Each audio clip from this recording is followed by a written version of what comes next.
이번 묵상은 영적 분별력에 관한 말씀입니다. 영적 분별력은 대체로 성령의 인도하심과 관계 있습니다. 이전에 나누었던 세 가지 묵상, 즉 항상 기뻐하고 쉬지 말고 기도하고 범사에 감사하라는 말씀은 성령의 인도함을 바르게 받을 때 나타나는 모습입니다. 우리가 신앙생활을 하다 보면 각자가 가진 기질과 성향의 지배를 받아서 한쪽으로 치우치는 경향을 보입니다. 어떤 분은 합리적이고 보편 타당한 상식 안에서만 하나님의 뜻을 헤아리는 분들이 있습니다. 그런가 하면 어떤 분들은 꿈을 꾸거나 신비스러운 환상에 압도될 때만 하나님의 뜻을 발견하는 분들이 있습니다. 둘 다 영적 분별의 극단에 치우친 모습입니다. 사도 바울은 데살로니가 성도들이 실질적인 삶에서 성령의 인도를 바르게 받아 영적으로 잘 분별하기를 바라고 있습니다. 그럼 지금부터 양 극단을 치우친 영적 분별을 바로잡으면서 묵상 말씀 나누도록 하겠습니다. 먼저 합리적이고 보편 타당한 상식으로만 하나님의 뜻을 헤아리는 분들은 성령님의 생각을 소멸시킬 수 있습니다. 먼저 바울은 성령을 소멸하지 말고 예언을 멸시하지 말라고 했습니다. 이 둘은 같은 명령인데요. 한마디로 말하면 예언을 멸시해서 성령의 불을 꺼버리지 말라는 말입니다. 성령은 종종 불의 이미지로 묘사되곤 하는데요. 예를 하나 들어보면 로마서 12장 11절에 열심을 품고 주를 섬기라는 말씀을 직역하면 성령으로 뜨겁게 달구어져서 주님을 섬기라는 뜻입니다. 만약 이 불을 끈다면 그것은 하나님의 열심을 의지적으로 거절하는 일이 될 것입니다. 특별히 이번 묵상 본문은 성령의 사역 중 구체적으로 예언에 대한 분야를 말하고 있습니다. 여기서 예언이란 공동체 내에서 성령의 감동을 받아서 전달되는 말을 뜻합니다. 바울은 자신의 사역에서 예언 사역을 아주 중요하게 여겼습니다.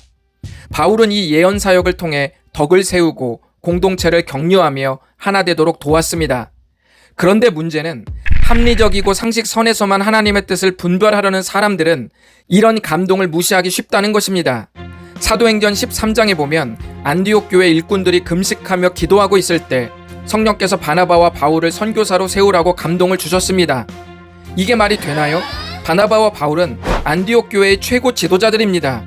이 둘을 동시에 선교사로 파송하는 것은 안디옥 교회 목회 운영면에서 비합리적이고 비상식적인 일입니다. 합리적인 결정은 둘 중 하나만 보내고 한 사람은 안디옥 교회를 계속 목회하는 것이겠죠. 그러나 하나님은 두 명을 동시에 선교사로 파송하셨습니다. 합리적이고 상식적인 건 나쁜 것이 아닙니다. 하지만 그 안에서만 결정하려고 하는 신앙은 큰 문제를 일으킬 수 있습니다. 사람이 평안할 때는 모든 것을 하나님의 은혜로 인정합니다. 그러나 고난이 닥치면 답답해지기 시작합니다.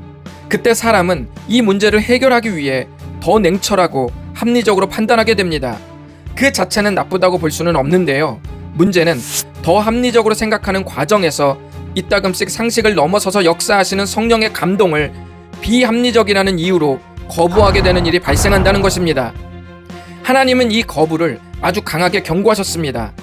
20절에서 예언을 멸시하지 말라는 말은 아주 강한 뜻인데요. 이 단어는 헤롯과 로마 군병들이 예수님을 조롱하는 태도를 표현할 때 사용되었습니다. 믿음은 바라는 것들의 실상이고 보이지 않는 것들의 증거입니다. 성령의 감동은 바랄 수 없는 상황에서 바랄 수 있다는 확신을 심어주고, 성령의 감동은 해답이 보이지 않는 현실을 실제로 해답이 있음을 믿게 만드는 증거가 됩니다. 신앙에서 이 여지를 두지 않으면 우리는 무신론자와 다르지 않은 정서를 갖게 됩니다. 성경은 합리적인 책이지만 합리적이지만은 않습니다. 성경은 보편 타당한 지식들을 담고 있지만 상식적인 가르침만 있는 것은 아닙니다.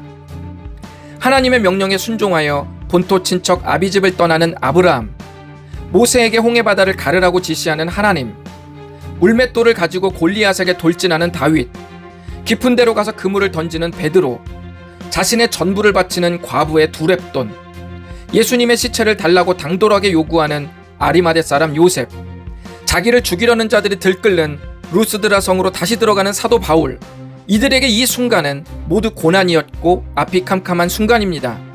신구약의 인물들은 우리와 똑같은 사람들이고 인생이 힘들 때 눈물을 흘리고 부르짖는 사람들입니다. 다만 다른 점이 있다면 우리는 이들의 생의 결론을 성경으로 읽고 있다는 사실입니다. 위의 기록들은 전부 비합리적이고 비상식적이었지만 성령의 인도하심은 가장 합리적이고 가장 상식적인 선택을 초월해버리도록 만드셨습니다. 그러니 합리와 상식 틈을 비집고 들어오는 성령의 생각을 꺼뜨리지 마십시오. 여러분의 인생은 언제나 역전이 있습니다.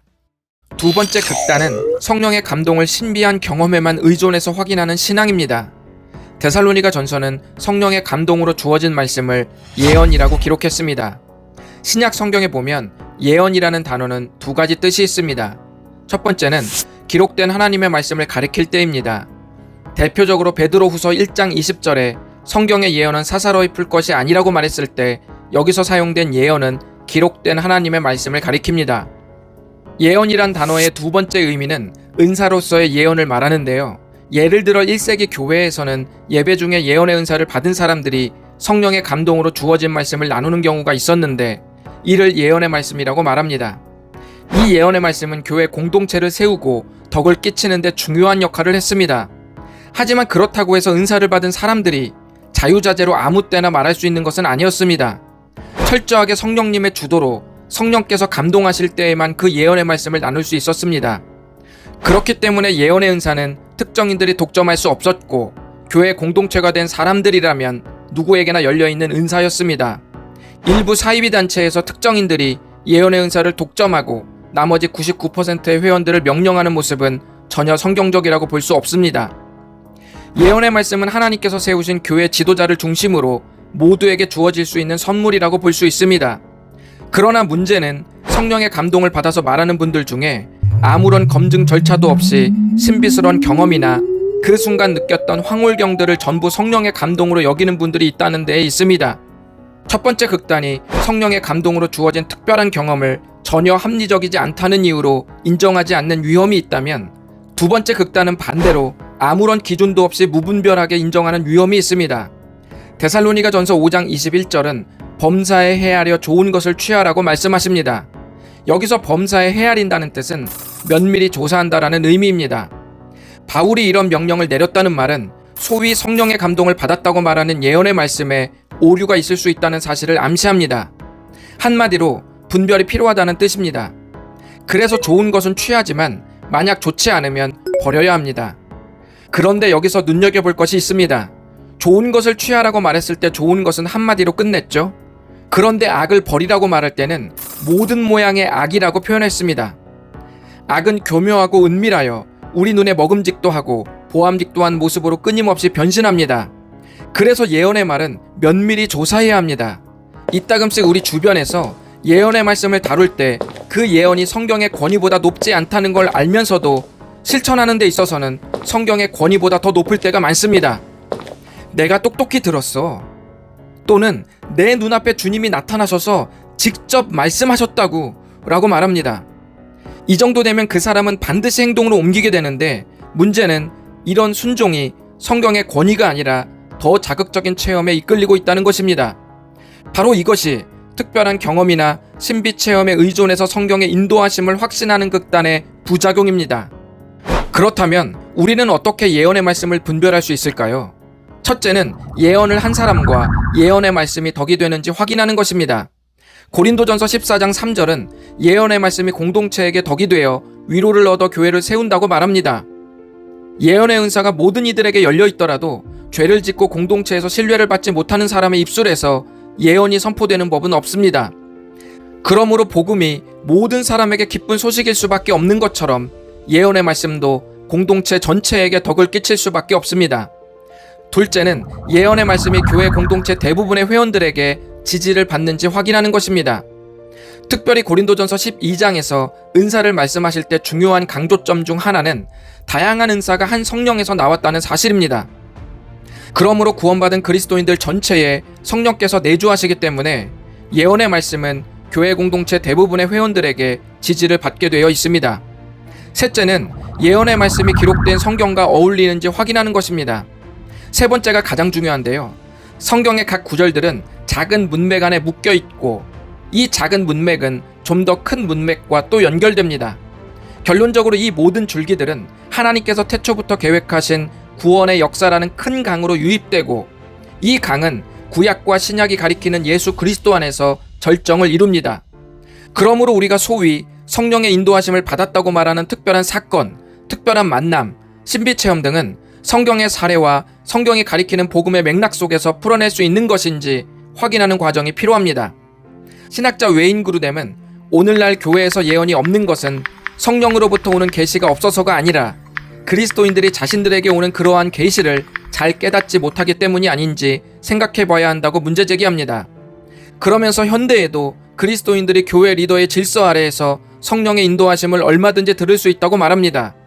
그럼에도 불구하고 우리는 성령의 인도하심으로 무엇인가를 순종할 때 웨인 그루뎀이 말한 만고불변의 대원칙을 잊지 말아야 합니다. 오늘날의 다른 모든 은사나 가르침도 성경의 말씀에 따라야 하며 이 말씀에 의해 판단되어야 한다. 성경은 합리적 사고의 함정과 신비적 체험이 주는 위험성을 뛰어넘고 우리를 갈보리 언덕 너머로 인도하셔서 십자가와 부활을 경험하도록 도우십니다.